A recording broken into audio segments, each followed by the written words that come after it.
Welcome back to the SAHMA Exchange, the podcast where policy, people, and property management meet. Today, we're joined by a true leader in the affordable housing space, Brian Harris. With more than 30 years in the industry, Brian brings a depth of experience that spans public housing, project-based rental assistance, LIHTC, and home programs, serving seniors, families, individuals with special needs, and those facing chronic mental illness. Brian currently serves as president and CEO of Wesley Living in Cordova, Tennessee. But his journey through affordable housing is what really sets the stage. From leading a public housing authority where he tripled funding and expanded its footprint by more than 50%, to supporting other agencies and serving as a trusted resource to HUD, his impact runs deep. We're going to dive right into his story, how he got started, what shaped his perspective, and what he's seen in the industry today. So let's get into it. Well, it actually goes before that. I didn't go to college to be in this industry. My degree is in psychology, and so when I got out of school, I began working for a local mental health center as a clinical therapist. And during the course of my time there, they began to develop affordable housing, HUD-assisted housing for chronically mentally ill adults that were being deinstitutionalized. And so as those were being developed, I was promoted to run those independent living apartments and group homes. And so from there, after 5 years there, I had opportunity to open and lease up a brand new senior community that was being developed by Wesley Living in my hometown of Martin, Tennessee. Through that experience, I ran this independent living property for seniors, and then also coordinated services for group homes of developmentally disabled adults. From there, I had opportunity to go to a public housing authority to serve as their executive director. Stayed there for 20 years, developed additional housing, developed a number of support services for particularly teenagers, self-sufficiency programs for families, a resident opportunity and self-sufficiency grants for seniors. So I was able to develop a lot of support programs for the residents. After 20 years, I decided I was ready for a change. And so I got back into the multifamily business, moved to Memphis to work for a property management company as a regional director. And from there, I was contacted by the CEO, who became a good, actually a mentor and a friend to me through SAHMA, invited me to lunch one day and said that he was retiring, and just asked if I would be interested in being considered for the position. He was putting together a short list for the CEO position of Wesley Living, and I said yes. And several months later, I was hired in, and I've been with Wesley Living now for a little over 3 years. Brian's journey has taken him across so many corners of affordable housing, but what really stood out is who he spent his time serving. Populations that are often overlooked, individuals with special needs, people navigating incredibly hard circumstances. So after hearing about his path, I found myself wondering, what keeps someone in that work? Here's what he had to say. Well, it started with my passion for psychology and for understanding the needs, understanding the behaviors of people and how that affects their needs. And so that's what drew me into the housing for chronically mentally ill, and it bled over into the group homes for developmentally disabled adults. And so at the same time, I was serving as a youth minister. So I was taking care of folks with vulnerable disabilities, and then young people. So going to Wesley Living, I was introduced to taking care of seniors, which quite honestly reminded me of taking care of teenagers or children, because they tend to revert back and they have the same little squabbles with each other. So it was very refreshing for me. And then being able to transfer over to the public housing, pretty much everything was under that umbrella. So I got to serve folks, vulnerable population, across the board, all different kinds of people. And so It's something that is a part of who I am, that I just feel like I'm here to serve others. That idea of being here to serve others, it's not just something Brian talks about, it's something he's clearly built his career around. Today at Wesley, he's leading a portfolio of 29 properties, serving more than 2,000 senior residents. So I wanted to zoom in a bit. What does that actually look like day to day? And when he's carrying that level of responsibility, what is he most proud of? What we do at Wesley really is a focus on the resident. We provide housing, but we also provide wraparound services for the seniors, things like service coordination. So we've got service coordinators who will bring resources into the property and for the residents. They don't provide direct service, but they bring direct service providers into that. We have field pastors for each of our properties that take care of the spiritual needs of our residents. We don't push them away from their church home, but many of them don't have. So we provide an ecumenical chaplain to be able to serve those spiritual needs of the residents. In many of the properties, we have exercise physiologists that will come in and do exercise programs for our residents. So we do a lot of social activities. We have a transportation program. We'll take them into the community for either shopping, or it could also be some sort of a recreational event, going to a museum, going to a play. So we try to provide more than just a roof over the heads of our residents. We want to surround them with services that improve the quality of their life, and hopefully assist them to be able to live in their apartment as long as they can independently.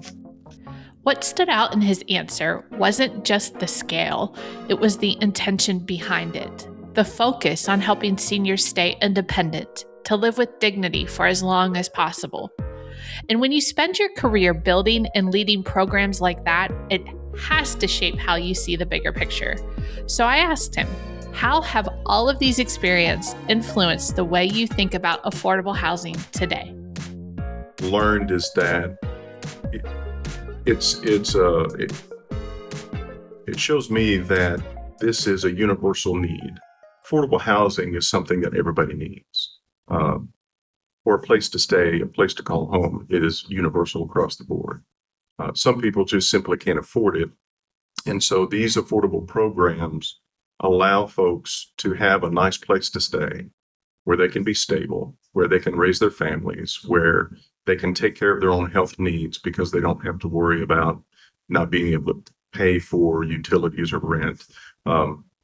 Since the rent is based on their income, it allows them to apportion most of their financial resources to the things that they need, and in some cases even want. So affordable housing is universally needed across the board, regardless of who you are, your background, your life experiences, and even your life circumstances. That perspective that affordable housing touches everyone, regardless of background, really broadens the conversation. And it also makes you think about the role organizations like SAHMA play in supporting that work. So I asked him, how did you first get involved with SAHMA and what drew you in? I can remember the first SAHMA meeting that I ever had. And I remember going in, didn't know anybody. I believe it was in Pigeon Forge, Tennessee, where that first meeting was. And in the very first meeting that they have for the leadership conference is they have a general opening session where they get up and they celebrate the accomplishments of their members. And I remember sitting through some of the training, educational sessions that they had. And I thought, well, they bring some really good experts in to kind of prepare you to do the job that you were hired to do. But they went a step further and they celebrated the successes that people had achieved as a result of their own work and the knowledge that they gained through the SAHMA organization. And I thought, that's the type of association I want to be a part of, where they not only equip you to do the job that you're hired to do, but they also celebrate your successes. I loved that. This idea that SAHMA doesn't just support the industry, it celebrates the people in it. And that got me thinking about the individuals behind those successes. So I asked him to share a story or two about people who've made a real impact on his career. There's a number of examples I could give of the people who have truly impacted my life and my career in affordable housing. A lot of these relationships are built not during the educational sessions, but it's usually the networking opportunities in the hallway during break or during a social event that's being hosted. And what I found is that a lot of the SAHMA members that had been there a while, they're really good. They were really good to come up to me and ask who I was, introduce themselves, try to develop a relationship. But they also introduced me to other people that, as I shared challenges that I had, they thought could help me. And so, in one particular instance, one of the COO at Wesley Living, who was on board at the time when I left, he became very active in SAHMA, and he encouraged me to continue to do the same thing. And over the course of the years, I was able to go to him on many different occasions and just kind of run some things by him. And so he has become a very good mentor to me. And as we circle back around and I have opportunity to come back to Wesley Living, he's the one that approached me and said, "Hey, I think you've got the ability to be able to run this organization. Would you be interested in being put on a short list for consideration?" And that did a couple of things. Number one, I was very humbled by it because I respect him so much. But it also gave me confidence that maybe I didn't quite have before to think that maybe I'm ready for this next step, for this next level of leadership. And to this day, Jim Nasso is one of my very good friends. I go to Thursday breakfasts with him at his church, and we still stay in touch to this day. Hearing him talk about those mentors and stepping into what's next felt like a natural pivot point because this work is personal for Brian. He grew up in affordable housing. So I asked, how did that experience shape his career? As a child, I didn't know I was living in affordable housing. I didn't know what it was. It was an apartment. It was the first time that my twin brother and I got our own room. We didn't have to share it with our older brother. So we loved it. We made a lot of really great friends. It was just home. It was just a place for us to stay. It wasn't until I got older that I realized I was living in subsidized housing. And so I remember my mother's struggle. She moved 4 kids from California, single mother from California back to her home state, Tennessee. And she, without a high school diploma, she worked 2 jobs and went back to school to get her GED, all while Brian shared about his mom, a single parent with a high school diploma, working incredibly hard to provide for him and his siblings. And as he reflected on those early years, what really stands out is where that journey led. Years later, he and his siblings found themselves in a very different place, experiencing greater opportunity, stability, and a stronger financial future, something he traces back, in part, to their time in affordable housing. And I go forward several years and see that every one of us have grown up having more opportunity, being more financially stable, and having more financial successes than she ever did.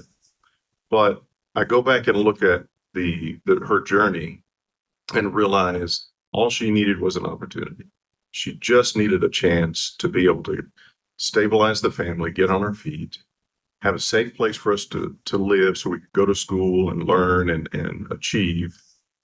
And she was able to do it because of the affordable housing program that was there.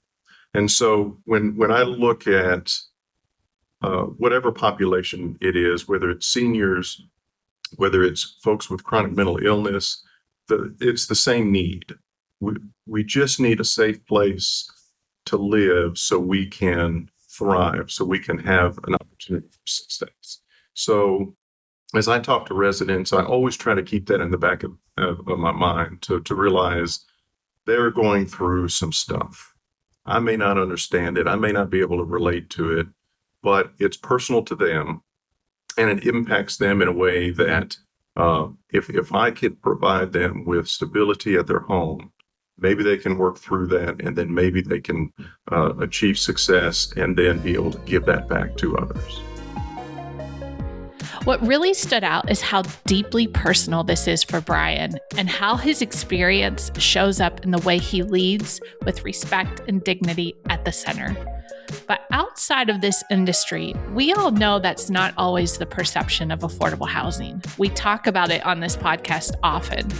So I asked Brian, what do you want the public to understand? And how do we begin to break the stigma that still surrounds this incredibly important work? I can only advocate by sharing my own personal story. I'm a product of affordable housing. It was a big part of me developing as a young man. I have seen how it has improved and launched people into great careers, into becoming great people, great contributors to society. So I think I would start with telling my personal story to say that affordable housing works. It's not perfect, but it's essential that we provide affordable housing so folks who have a desire can have a chance to move above and beyond, perhaps even their wildest dreams. And so I'm a strong advocate for affordable housing. We've got to keep affordable housing within our country. It's critical that we maintain opportunities for folks who have less to be able to have more sometime in the future. You can feel how strongly Brian believes this work matters, that affordable housing is something we have to protect. And it brought me back to something I've heard him say before, that his career is his ministry. So I asked him as we wrapped up to tell me more about that. As a person of faith, I feel like I have a responsibility and an obligation to serve others. Through the course of my life, through the course of my career, I've worked hard, but I've also been given many chances. People have taken a chance on me. They've believed in me when maybe I didn't really believe as much in myself. And I've been able to use that to be able to raise a great family, have great relationships with people, and to have a career that I love. And so, again, I feel like it's my responsibility to serve others and to give back. Working in affordable housing is the perfect venue for me to be able to do that, because you're working with folks who are vulnerable, who have circumstances perhaps out of their control, and they just need somebody to listen, to care, to provide opportunity. That's been afforded me my entire life. And so, again, as a person of faith, I feel like it's my obligation to give that back. So it's my ministry. Huge thanks to Brian for being with us today and for sharing his story. It's conversations like this that remind us affordable housing isn't just about buildings. It's about people, opportunity, and long-term impact. You've been listening to the SAHMA Exchange, the podcast from the Southeastern Affordable Housing Management Association, where people, policy, and property management meets. Make sure to follow us for more conversations like this, and we'll see you next time.